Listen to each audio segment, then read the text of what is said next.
Өнөөдөр үнэхээр парламентын нэр хүнд сул байгаа.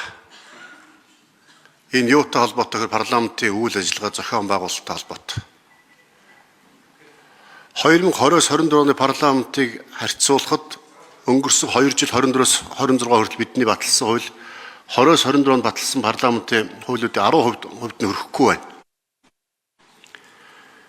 Байнгын хорооны хуралдаан 58 удаа хуралдаагүй байна. Үүнээс 40 орчим хуралдаан эрц хүрэхгүй хуралдаагүй. Үлдсэн 20 хуралдаан нь эрц хүрчээд асуудлаа шийдэж чадахгүй эрцэндээ орчиж саналаа өгдөг гараа явчихдаг. Байнгын хорооны хуралдаан дээр их хурлын 5 гишүүн сууж байдаг.